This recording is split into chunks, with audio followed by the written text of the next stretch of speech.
Prenons le testament de Jean-François Champollion. Là, c'est le scoop des scoops.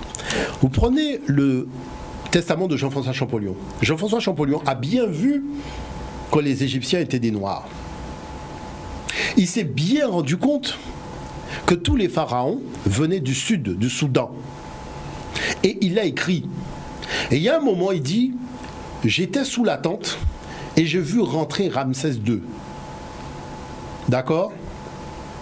Comment ça se fait que ces passages où il atteste de l'origine africaine, formellement, parce qu'il dit avoir vu les pharaons encore vivants dans leurs descendants au Soudan, ont été enlevés de la version française. Mais quand vous allez prendre la version qu'il y a dans la bibliothèque du Congrès aux États-Unis, vous retrouvez toutes les pages que les Français ont enlevées chaque fois que Jean-François Champollion attestait de l'origine africaine des Égyptiens anciens. Bon. Mais la chose, c'est que quand vous voyez les faciès de l'époque tinnite, franchement, vous voyez des faciès bantous. Et je vais vous dire une chose. Un jour, j'étais à l'université de Toulouse quand un historien juif m'a dit « Monsieur Omotunde, comment peut-on affirmer que les Égyptiens anciens étaient des Africains et qu'ils étaient noirs ?» Je lui ai dit « Je vous écoute ». Et ce monsieur a dit « Ils avaient des pommettes hautes ». Vous savez, quand vous faites du dessin, il faut dessiner le visage des gens. Donc les traits, c'est pour ça que Dominique Vivant-Denon, quand il dessine les statues de pharaons, tout ça, il dit ça, ce sont des Africains, ce sont des nègres. Parce que les faciès sont marqués. Quand vous êtes dans la finesse du trait, vous savez ce qu'il faut faire pour faire un sémite, ce qu'il faut faire pour faire un Européen, ce qu'il faut faire pour faire un Africain. Et au niveau de cette finesse de trait, on voit bien que là, on a affaire à un Africain.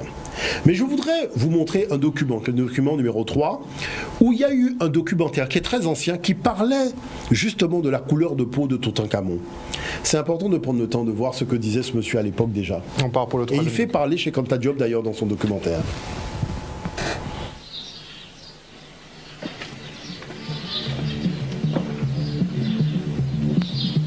Il y a 5000 ans, ce pays était déjà le berceau d'une civilisation inégalée à bien des points de vue dans l'ancien monde.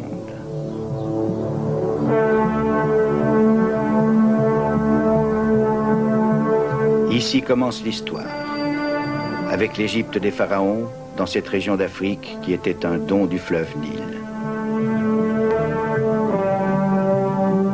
Dans ces dédales gigantesques et cependant harmonieusement proportionnés, il devient facile d'imaginer que l'on est entré dans un monde construit par les dieux. L'Égypte des pharaons fut la plus grande, la plus ancienne, la plus inventive de toutes les grandes civilisations de l'Antiquité, et elle a prospéré pendant 3 millénaires. C'est un modèle, un exemple pour les autres peuples, proches ou lointains. Mais où sont ses racines, ses origines, son point de départ ?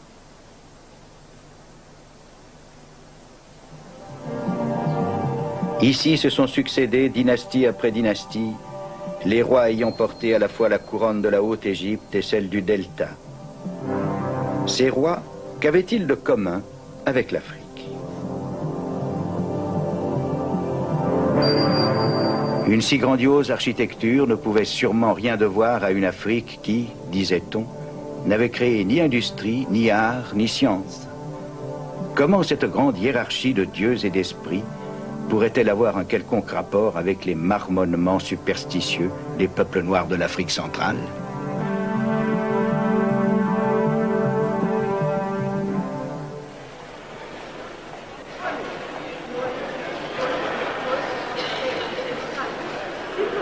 Émerveillé par les trésors du musée du Caire, on est enclin à penser à l'Égypte des pharaons comme à une civilisation en soi, ne devant rien ou presque rien aux influences extérieures de quelque origine que ce soit, comme à une civilisation entièrement originale.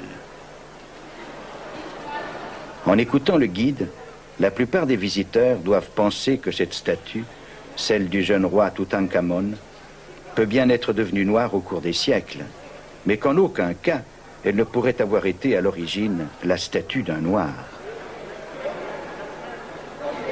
Cette idée se développe de plus en plus à présent. notamment chez les historiens et archéologues africains. L'un des spécialistes les plus reconnus est le professeur Cheikh Anta Diop du Sénégal. Contemporain des Égyptiens et même des philosophes du 19e siècle. Voici, dans le tombeau de Ramsès III, au XIIe siècle avant Jésus-Christ, les 4 races connues des Égyptiens représentées sur le même plan. Ici, vous avez l'Égyptien, le type générique de la race. Donc, ici, c'est le type générique de l'Égyptien. Ce n'est pas tel ou tel Égyptien en particulier, mais c'est le type général de l'Égyptien qui est représenté ici, en noir charbon, si je puis dire, avec toutes ses particularités ethniques. Et sur le même tableau, vous avez le type indo-européen représenté également, avec toutes ses différences par rapport au type égyptien, du point de vue de la couleur de la peau et du point de vue du vêtement. Et ici, vous avez les autres Africains qui habitaient à l'époque l'intérieur du continent, représentés de la même façon que les Égyptiens. Ce tableau vient de la tombe d'Emaka, femme noire de toute évidence, dont la servante, juste derrière elle, est tout aussi évidemment blanche. Les enfants royaux étaient donc souvent noirs, eux aussi, comme le roi Sénusret, portant ici la couronne blanche de la Haute-Égypte.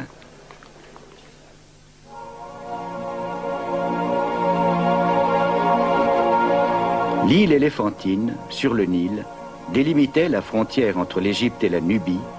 C'était un lieu saint autrefois. Alors encore une fois, une démonstration Voilà, par A plus B, l'Égyptien vu par lui-même. Voilà, vu par lui-même. Alors je voudrais revenir vraiment sur un point précis. Vous savez que nous devons à quelqu'un que je trouve quand même extraordinaire, c'est René Louis Étilé Parfait, qui est docteur en égyptologie. Et je dirais c'est lui qui m'a vraiment permis d'asseoir non seulement l'image, mais l'ossature de l'Institut Africamat que nous avions monté à Paris. Vous savez que lorsque Diop a commencé à parler des Égyptiens anciens, par réflexe, on a commencé à accumuler de la documentation, mais on n'utilisait pas les hiéroglyphes. Lorsque René Louis s'est consacré véritablement, sérieusement, à la compréhension du mode de lecture et de déchiffrage, donc de ces médunetières que les anciens appelaient les paroles de Dieu, voilà que nous découvrons que les images que nous avions dans ces ouvrages et les commentaires qui étaient faits de ces ouvrages étaient des commentaires complètement faux. Parce que maintenant qu'on lisait les hiéroglyphes, on se rendait compte qu'en fait, celui qui faisait les livres mentait et nous racontait des escroqueries intellectuelles sur le texte qui était figuré sur le bas-relief et sur ce que disaient les Égyptiens anciens de lui-même. Et lorsque j'avais soulevé un débat avec un égyptologue et qu'il a commencé par sortir des tableaux, donc qui sont des fresques murales, on s'est rendu compte qu'ils avaient tout simplement à la palette graphique recomposé les éléments du tableau. D'accord. Mais comme nous avions acheté des documents de fouilles, on avait le classement naturel, le vrai classement, celui qui avait été dessiné par les Égyptiens anciens sur leur tombeau. Donc ça a été un choc pour nous, c'est-à-dire René, Louis et moi, de découvrir que tous ces ouvrages que nous avions depuis tant de temps, le fait d'accéder maintenant à la compréhension des Égyptiens anciens, on s'est rendu compte que les gens nous avaient menti depuis le début. C'est là que se trouve vraiment l'imposture. C'est-à-dire qu'on abuse de vous parce que vous ne savez... Rappelez-vous le documentaire, on vous dit qu'on est dans le tombeau d'Amenhotep alors qu'on est dans le tombeau du roi Ounas. Oui, oui. Si vous ne savez pas lire l'Égyptien ancien, vous tombez dans le panneau. Est-ce que vous voyez ce que je veux dire par là? C'est ça qui est incroyable. C'est-à-dire l'escroquerie, elle est à tous les niveaux. Vous avez affaire à des gens qui sont mais véritablement de mauvaise foi et qui viennent... En retour, vous traitez d'imposteurs alors que les imposteurs, c'est eux-mêmes. Et qu'il n'y a pas le désir de dire un minimum de vérité sur cette question-là. Alors j'ai amené justement M. Pomori, qui a fait une intervention sur la problématique du traitement de l'historiographie de Cheikh Anta Diop. Ce serait bien qu'on prenne le temps de regarder même 2 minutes de son intervention, parce que c'est quand même intéressant. Je vous laisse digérer tranquillement le fait que vos ancêtres n'étaient pas gaulois, mais il y a encore plus grave. Il y a encore plus grave, le temps passe vite, oh là là, c'est que tous les pharaons qu'on vous a appris à l'école étaient également noirs, jusqu'à très très tard en fait. toute la civilisation pharaonique. Donc là, on est en moins 2570. C'est le roi de la 3e dynastie. Donc voilà. On voit ici de profil. Donc il y a des caractéristiques morphologiques. Bon, j'ai pas le temps de rentrer dans les détails. Et vous remarquerez que son nez est complètement éclaté. Voilà. Donc ça, c'est son gouverneur. C'est celui qui a battu la fameuse pyramide de Saqqara, moins 2600 avant Jésus-Christ. Donc on voit également qu'il a le nez cassé et une coiffe tout à fait occidentale. Donc ça, c'est 2700 également avant Jésus-Christ. Ça, c'est le dernier souverain de la 3e dynastie. Donc on voit un profil également typiquement européen que vous pouvez voir évidemment. C'est assez flagrant avec une coiffe tout à fait alsacienne, donc typique justement du sud de l'Égypte. Donc voilà, vous remarquez qu'il a également le nez cassé. Hein. Voilà, ça enfin c'est un petit peu plus tard. Donc c'est Ramsès III, c'est le plus connu, qu'on vous présente souvent à l'école, mais on vous présente pas cette version-là hein, à l'école. Hein. On vous le montre sur un hiéroglyphe. Donc également un profil tout à fait négroïde, comme on dit, et à qui on a également cassé le nez. Par contre, ce qui est marrant, c'est que j'ai mis la source de Wikipédia, parce que Wikipédia, malgré qu'ils utilisent un langage, comme vous pouvez le voir, extrêmement évolué, hein, l'analyse génétique montre que Ramsès III et l'homme E, probablement père et fils, et qu'ils appartiennent tous deux à l'aplogroupe du chromosome YE1B1A13, et que l'on trouve principalement en Afrique subsaharienne. Voilà. Vous avez bien mélangé le tout, mais bon, il est d'Afrique noire, hein, mais il ne faut pas le dire comme ça. Donc voilà, donc là on est quand même en 1186 hein, avant Jésus-Christ. Donc là c'est les Égyptiens tels qu'ils se représentent, c'est également dans la tombe de Ramsès III que vous pouvez visiter en allant dans la vallée des rois. Donc 1200 avant Jésus-Christ montre que les Égyptiens, voilà ça c'est l'Égyptien, ça veut dire Égyptien et qui se représente comme ça ici, hop. Voilà, l'Égyptien vu par lui-même, donc voilà, ça c'est 1200 avant Jésus-Christ. Donc imaginez un petit peu. Donc voilà. Et certains scientifiques, déjà un peu plus tôt, et c'est les découvertes qu'a fait Cheikh Anta Diop, c'est-à-dire que lui, il a même découvert que bien avant les découvertes qu'on a fait par la science, des explorateurs, au moment des invasions de Napoléon, ou des Anglais ou des Allemands qui étaient allés en Égypte, avaient découvert que les pharaons étaient noirs, mais que personne ne voulait en parler.